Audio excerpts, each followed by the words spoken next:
Hey guys, what's going on? This is Chase from BurnoutInc, and today I'm going to do a review on the Medicom Mafex No.2 Batman. This is an action figure based off of The Dark Knight Rises, so he's got accessories to, match up with that, like his EMP rifle and, whatnot.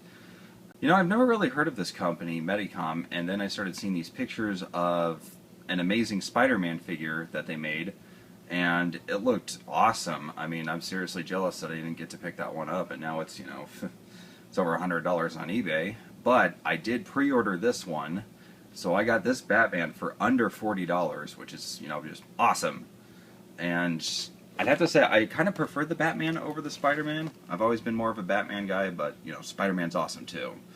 So, let's take a look at the packaging here. It's really cool. Look in there and see Batman, his accessories, his little grapple gun, his EMP rifle, his extra hands. It kind of reminds me of the SH Figure Arts line with their Dragon Ball Z stuff, only, it doesn't come with any alternate heads. It's a nice picture of Batman on the back, all the poses he can do.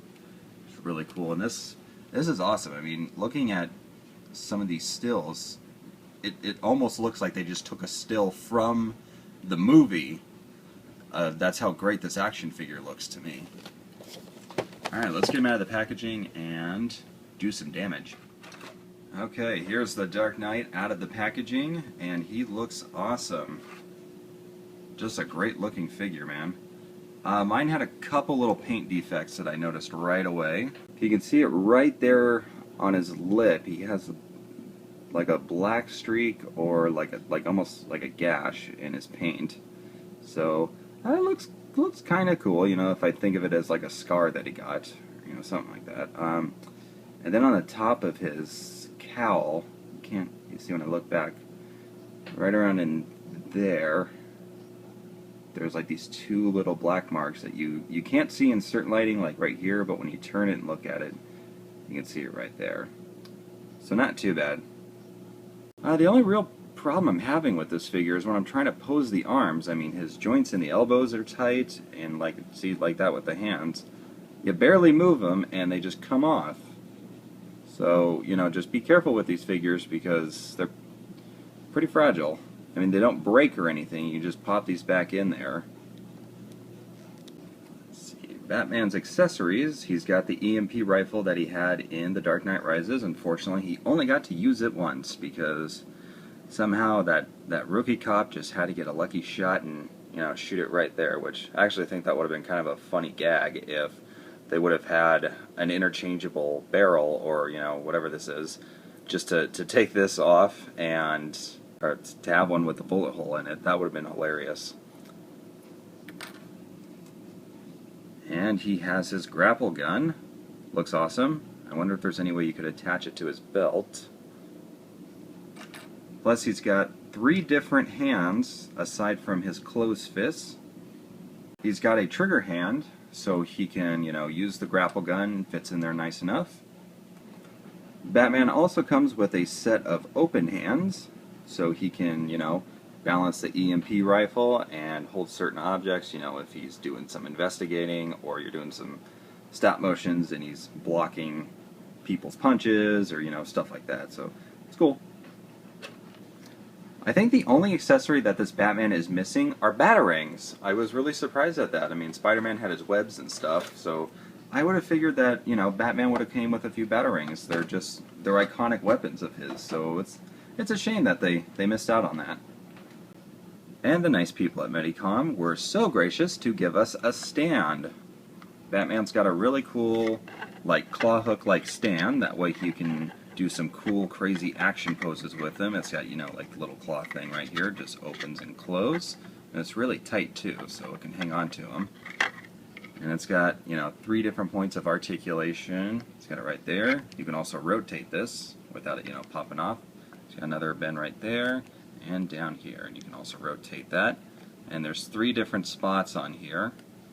So you can either stick it on there, or you can stick it over here, just depending on how you need to distribute the weight and keep Batman posed on this thing. So the way you pull off his hands, just kind of hold it right there, pull it forward. Strangely, it doesn't have like a little ball joint right there. It's just, one Solid, smooth little peg. There are some, like, grooves worked in there just to kind of hold it in place. And then you just take his other hands and you stick them on like that. And there you are. Alright, wanted to turn the flash on just so you guys can see all the little details that are in here. I mean, this is a perfect recreation of Batman's suit from The Dark Knight Rises, and The Dark Knight as well, because he had the same suit. See, he's got a peg right in there, so you can just take off the claw part of the stand and stick a peg in there. But yeah, I love all the detail work. It's amazing. And it's even got that compartment where, like, his cape, where if you saw the Dark Knight, and who didn't, his cape went into this little compartment when he did the base jump, and then it just swooshed out of it. So that's really cool. Yeah, great detail work. Absolutely love it. And I love the fact that they put a cloth cape on him. Look at that. That is awesome. It's even got the right shape to where it looks like, Batman's cape with the points and stuff. It's very cool. Huh. Batman's got a little MP3 player. Awesome. Wonder what kind of music he keeps on it. Alright, let's get into Batman's articulation. His head can go 360, looks up and down. It's got a separate joint in the neck in there. See, that's about as far back as his head will go. Batman's head can actually look up pretty far. I guess maybe my joint was just a little too stiff and I was trying real hard to be gentle with it and I just didn't notice that, so yeah. So if you do it like that, that's about as far back as his head can go, but he can pretty much look all the way up, so that's awesome.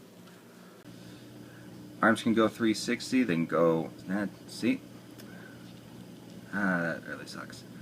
His arms can go up about that far before the ball joint, will pop it out. He does have an upper bicep swivel, which is interesting. He's got a double bend in the elbow. Can rotate all the way at the wrist. And the wrist can kind of go up and down, and it can't really pivot in that much. You can get it to, but not a whole lot.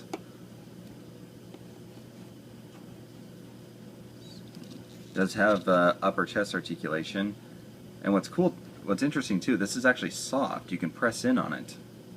It's not all hard plastic like this. This is actually soft. See? He can rotate down here at the waist. He's on like his own little separate ball joint. And it can go 360. Legs can go forward and then go out. And you can get him into a crouching position up like that. Pretty cool. Yeah, he does have an upper hip swivel because it's sitting on that ball joint. It doesn't rotate all the way around 360 because it gets blocked by the back part of the suit. It does have a double bend in the knee.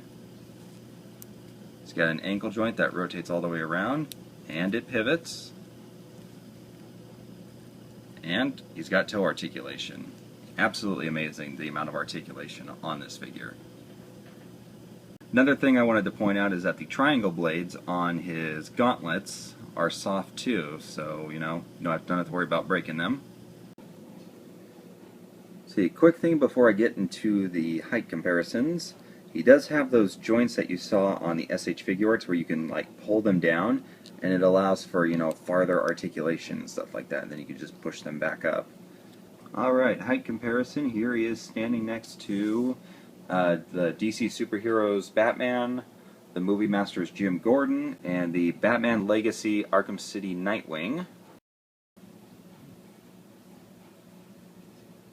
Overall, this is an amazing Batman figure. Medicom Mafex did a wonderful job on it. They perfectly captured the likeness of the Christian Bale Batman from The Dark Knight and The Dark Knight Rises especially.